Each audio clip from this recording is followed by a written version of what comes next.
Perkenalkan, nama saya Arfiadul Arifah, NPM 2216041051 dari Fakultas Ilmu Sosial dan Ilmu Politik, Prodi Ilmu Administrasi Negara. Jadi materi yang pertama yaitu peran Kepolisian Republik Indonesia dalam mengatasi kejahatan digital oleh Bapak Yusriadi, Sarjana Ilmu Kepolisian Magister Sains. Yaitu 1. Definisi dalam Undang-Undang ITE adalah suatu atau sekumpulan data elektronik tetapi tidak terbatas pada tulisan, suara, gambar, peta, rancangan, foto elektronik, data interchange, surat elektronik, telegram, atau sejenisnya yang memiliki arti yang dapat dipahami. Dan yang kedua, selain memuat ketentuan mengenai penyelenggaraan sistem elektronik untuk mendukung informasi, Undang-Undang ITE juga memuat pasal-pasal mengenai perbuatan yang dilarang dan ketentuan pada pidana. Perbuatan yang dilarang termuat pada pasal 27-37, sedangkan ketentuan pidana pasal 45-52. Pidana dapat berupa pidana penjara atau denda. Bunyi pasal 27 yaitu setiap orang dengan sengaja dan tanpa hak mendistribusikan dan atau mentransmisikan dan membuat dapat diaksesnya informasi elektronik atau dokumen elektronik. Contoh pelanggaran Undang-Undang ITE yaitu 1. Pelanggaran privasi, 2. Pencemaran nama baik, 3. Judi online, 4. Penyebaran hoaks, 5. Pelanggaran susila, 6. Pelanggaran hak cipta. Tips terhindar dari pelanggaran Undang-Undang ITE. 1. Harus lebih menyaring konten sebelum menyebarluaskan informasi. 2. Lebih teliti dalam menyebarkan sesuatu di sosial media. 3. Jangan ragu untuk meminta maaf jika melakukan kesalahan pada orang lain. 4. Menyebarkan informasi dengan dasar fakta yang akurat. 5. Jika mengalami kejahatan siber, segera lapor ke kepolisian. Materi kedua yaitu pengembangan karakter mahasiswa sebagai intelektual anti kekerasan dan anti perundungan yang disampaikan oleh Ibu Dr. Susetia Herawati, STMSI. Yaitu bullying adalah suatu tindakan baik fisik ataupun non-fisik yang melukai diri kita. Bullying terjadi di dunia pendidikan, lingkungan, media sosial, dan bahkan di rumah. Perlindungan bullying diatur dalam pasal 76C Undang-Undang 35 tahun 2014 yang berbunyi setiap orang dilarang menempatan, membicarakan, melakukan, menyuruh melakukan, atau turut serta melakukan kekerasan terhadap anak. Generasi muda, khususnya mahasiswa, bisa menjadi agen pembangunan dan bisa menjadi solusi bagi permasalahan bangsa kita. Tanggung jawab generasi muda, 1. Yaitu menjaga persatuan bangsa. Demokrasi boleh, memecah belah bangsa tidak boleh. 2. Mengembangkan kepribadian yang sehat dan tangguh. 3. Berkemampuan berpikir analitis, berilmu tinggi dan berketerampilan serta bermoral Pancasila dan berbudi pekerti luhur. 4. Memelihara dan mengembangkan demokrasi Pancasila. Materi ketiga yaitu pengembangan karakter mahasiswa dalam perspektif agama yang disampaikan oleh Dr. Kiai Haji Said Akil Siroj, MA. Perbedaan masyarakat Arab dan Indonesia. Masyarakat Arab tidak mempunyai infrastruktur sosial, tidak ada ormas, tidak ada struktur sosial yang jelas, sedangkan Indonesia memiliki beberapa ormas sebagai kekuatan sipil sosial. Negara maju adalah kemampuan orang-orang yang berpikir maju, sementara negara miskin adalah orang-orang yang berpikir miskin. Nasionalisme bagian dari teologi. Nasionalisme tidak dapat dipisahkan dari agama dan iman. Anda nasionalis, Anda harus beragama. Anda beragama, harus nasionalis. Materi pertama yaitu Merdeka Belajar Kampus Merdeka yang disampaikan oleh Bapak Wakil Rektor Bidang Akademik. Visi Indonesia 2045 yaitu berdaulat, maju, adil, dan makmur. Pilar Visi Indonesia 2045: 1. Pembangunan manusia serta penguasaan ilmu pengetahuan dan teknologi. Pembangunan ekonomi berkelanjutan. Pemerataan pembangunan.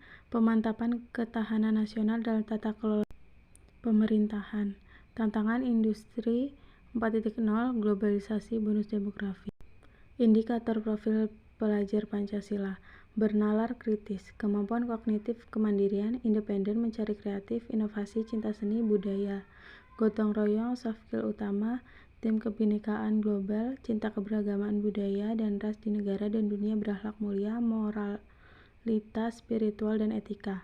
Tujuan Merdeka Belajar Kampus Merdeka: mendorong proses pembelajaran di perguruan tinggi yang semakin otonom dan fleksibel, menciptakan kultur belajar yang inovatif, tidak mengekang, dan sesuai dengan kebutuhan mahasiswa. Materi kedua yaitu kesadaran lingkungan hidup, manajemen resiko, dan kampus sehat.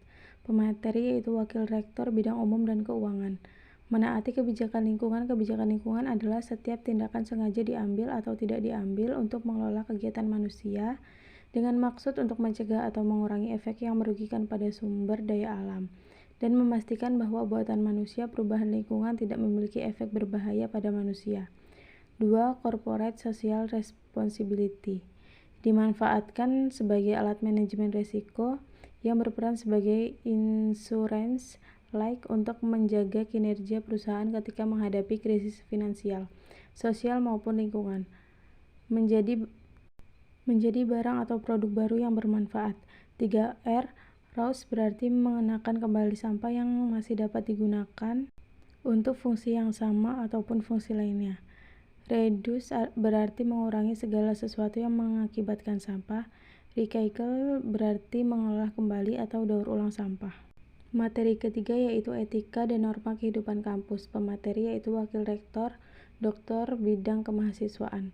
4 tipe karakter mahasiswa. 1. Tipe mahasiswa studi oriented. 2. Tipe mahasiswa organization oriented. 3. Tipe mahasiswa study and organization oriented. 4. Tipe mahasiswa yang hanya suka bermain.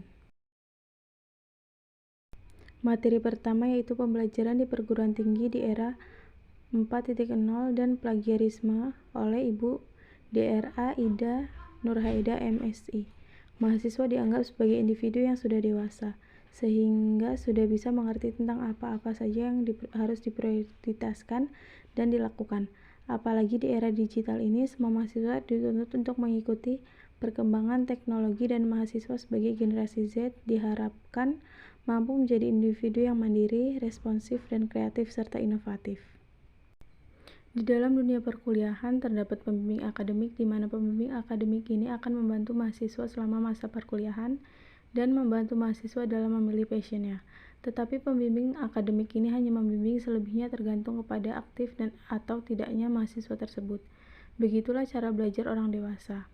Saat ini sistem kuliah di Unila, tentunya FISIP, sudah mengadaptasi sistem belajar secara hybrid learning, di mana cara belajar ini mengkombinasikan cara belajar secara tatap muka dan online. Ini merupakan salah satu bentuk nyata penyesuaian cara belajar di era 4.0. Materi kedua yaitu sistem perkuliahan dan pembimbing akademik oleh Dr. Dedi Hermawan. Sistem perkuliahan tertuang dalam peraturan akademik. Beberapa poin penting yang terdapat di peraturan akademik yaitu tahun akademik terdiri dari 2 semester dan masing-masing dilaksanakan 14 pekan. Penyelenggaraan pendidikan, FISIP memiliki 6 program sarjana dan 3 program diploma. Beban studi mahasiswa, diploma minimal 110 sampai dengan 120 SKS dan sarjana minimal 144 SKS maksimal 160 SKS.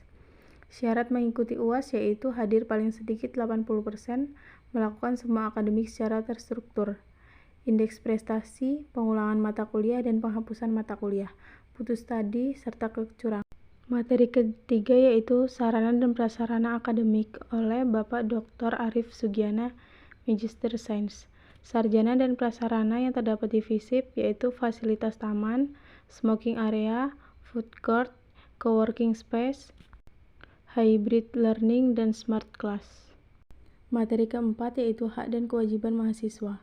Hak mahasiswa memperoleh pendidikan dan pengajaran sesuai dengan persyaratan dan peraturan yang berlaku, mengemukakan pendapat tanpa mengganggu hak orang lain, memperoleh bimbingan dosen dalam pelaksanaan studi penelitian, pengabdian kepada masyarakat, dan penulisan karya ilmiah, memperoleh pelayanan yang baik di bidang akademik dan non-akademik.